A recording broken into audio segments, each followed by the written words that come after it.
This is an explanation of the Chapter 8 integrative problem. And the integrative problem starts out telling you that you have taxpayers who are married, they don't have any dependents. He works for a bank and has taxable wages, federal withholding. She's an investment broker who is self-employed. It gives you all the information regarding her business, lots of expenses, there is some travel. It gives us some additional information about our taxpayer. It also gives us some information with regards to the itemized deductions. What they're wanting us to calculate is gross income, adjusted gross income, taxable income, total tax liability, and the amount of the refund due. So to get started, obviously the first thing that you're looking to calculate is your total income. So what's going to go into total income is obviously going to be his salary of $40,000. So we have his salary of $40,000. That will go into total income. We're also going to have her net business income. Obviously, that's where we're going to spend most of the time calculating is what the net business income would be for her. So we'll kind of leave that as a blank at this moment. We'll go ahead and pick up the rest of the income. If you look towards the bottom of your problem, you'll notice that it says Ryan and Rachel received received the additional income in 2012. We want to go through and figure out which of this is taxable. Obviously, interest from a savings account is going to be taxable. Then they received $100 of interest from a municipal bond, which is excluded. We have $12,000 of alimony from Rachel's previous husband. Alimony is taxable to the recipient. We received dividends from a corporate bond. It does tell you they are non-qualified. That is just going to be taken into account when you calculate tax liability. They won $15,000 lottery from a scratch-off. That's going to be taxable. Then he received $50,000 of inheritance from a deceased uncle. Remember, gifts and inheritance are excluded. So that takes care of all the income items other than net business income. Again, the majority of the time is going to be spent calculating the net business income.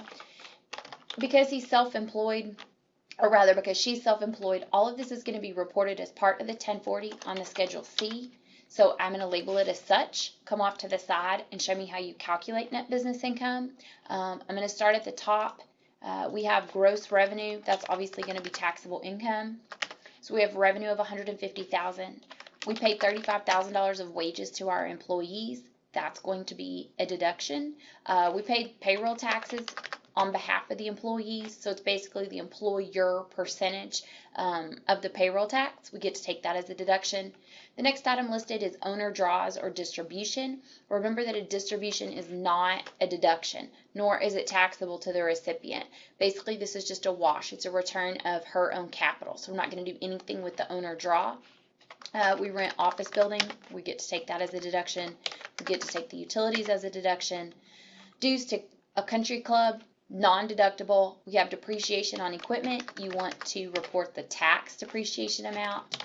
Advertising is deductible. Legal fees are deductible. Liability insurance is deductible. Office supplies and expense are deductible. Repairs are deductible. Professional license. We have business meals and entertainment. Half of the business meals and entertainment are deductible. So there's where your $500 comes from. Professional dues are deductible, which are $1,500. Contributions to political party, non-deductible. Late filing penalty, non-deductible.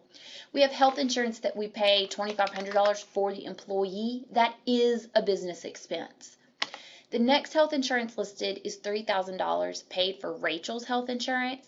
Now that is the deduction, but that is its own separate line item deduction. It is not part of the Schedule C because you do not get to take health insurance as a deduction in order to calculate self-employment tax. So we're going to come back to the $3,000 of health insurance that's hers. It appears that we took out a loan for the business. The interest expense on the loan proceeds is a deduction. Now, as you take out the loan, remember that is not included in income. Then it says we have $1,500 of bad debt expense. To determine if the bad debt expense is a deduction or not, you do have to look to see what type of taxpayer we are, what type of method we're using, and it tells you that we're using the cash basis method.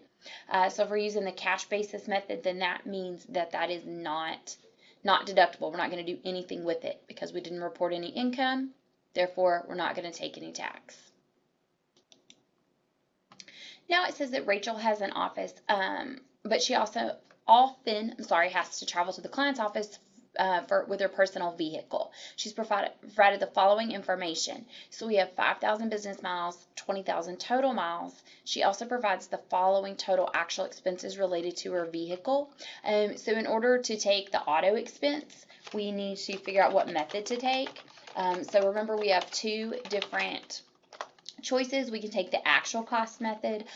For the actual cost method, this is where we're going to total up all the actual costs. So we have gas of $10,000, we have repairs and maintenance of $2,000, interest on the car loan of $5,000, depreciation of $2,000. Now the parking fees and tolls, it says are 100% business, so we do not need to allocate that. So we want to leave that out for the time being and total in the $100 of registration. We total this up. This is going to give you total auto expense of $14,600, and we want to multiply this by the business use percentage. Now remember, to calculate your business use percentage, you're simply going to take the total business miles and divide it by the total miles that the car was driven during the year. So we have 5,000 business miles out of 20,000 total miles. So that's going to give you business use percentage of 25%, or 1/4.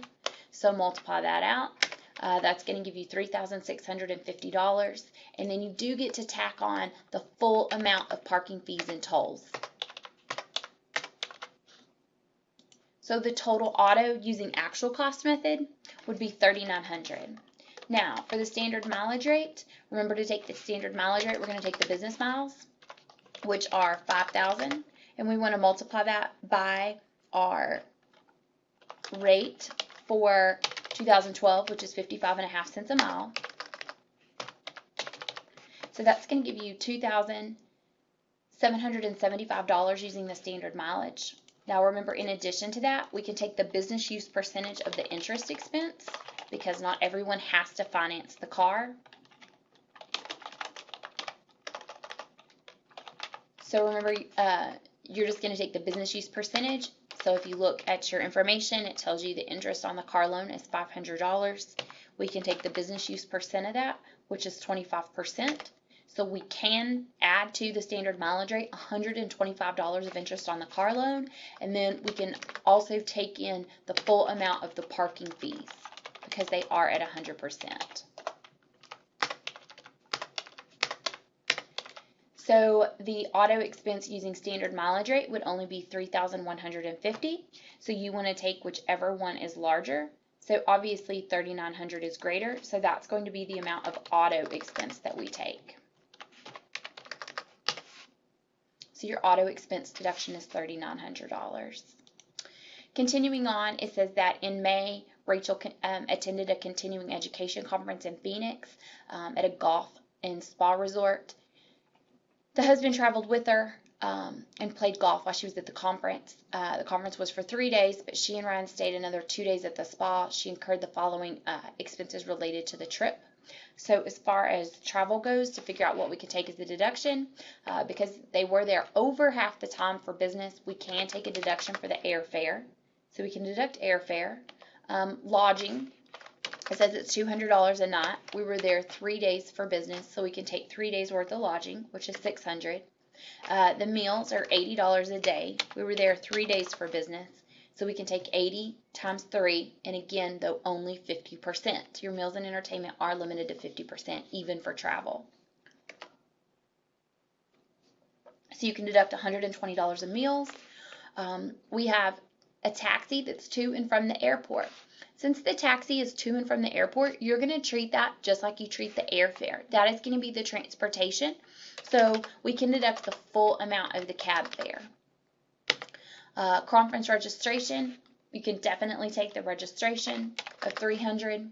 And then green fees, no, there was no business purpose for that. Spa treatments, same thing. So there's no treatment there. So at this point, forward, everything is just personal. So we are done now with the business expenses. So we just want to add everything up, and that is going to give you net business income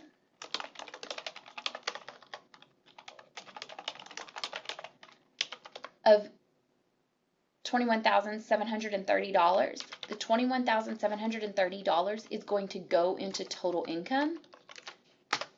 So we want to add it with the rest of our total income. Add up all our income items, and that is going to give you total income of $89,530. Now, we have completed the Schedule C, but what we also need to calculate when we calculate the business income is we need to calculate the self-employment tax. The self-employment tax data will be provided to you on the exam, but you do have to know how to apply the rates. So once you get net business income, what you want to do now is multiply it by the net business earnings percentage. So this is the net earnings from self-employment percentage of 92.35%. This gives you net earnings from self-employment. This is obviously the amount that is going to be subject to the self-employment tax. So now we can calculate the amount of Medicare tax. The rate for Medicare is 2.9%. So 2.9% times net earnings from self-employment is going to give you Medicare tax of $581.96. We can round all of our calculations to the nearest dollar. So you could have either rounded at this point, or we'll go ahead and round here. So Medicare is $582. We want to do the same thing for FICA or for Social Security, OASDI, all the same thing. Now we do need to think about the FICA cap of $110,100. Obviously, this is all the income that she is receiving.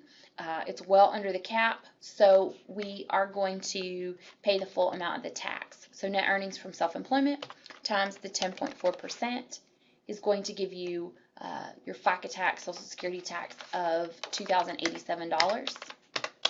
Add these two amounts together. So the Medicare tax plus the Social Security is going to total out to $2,669.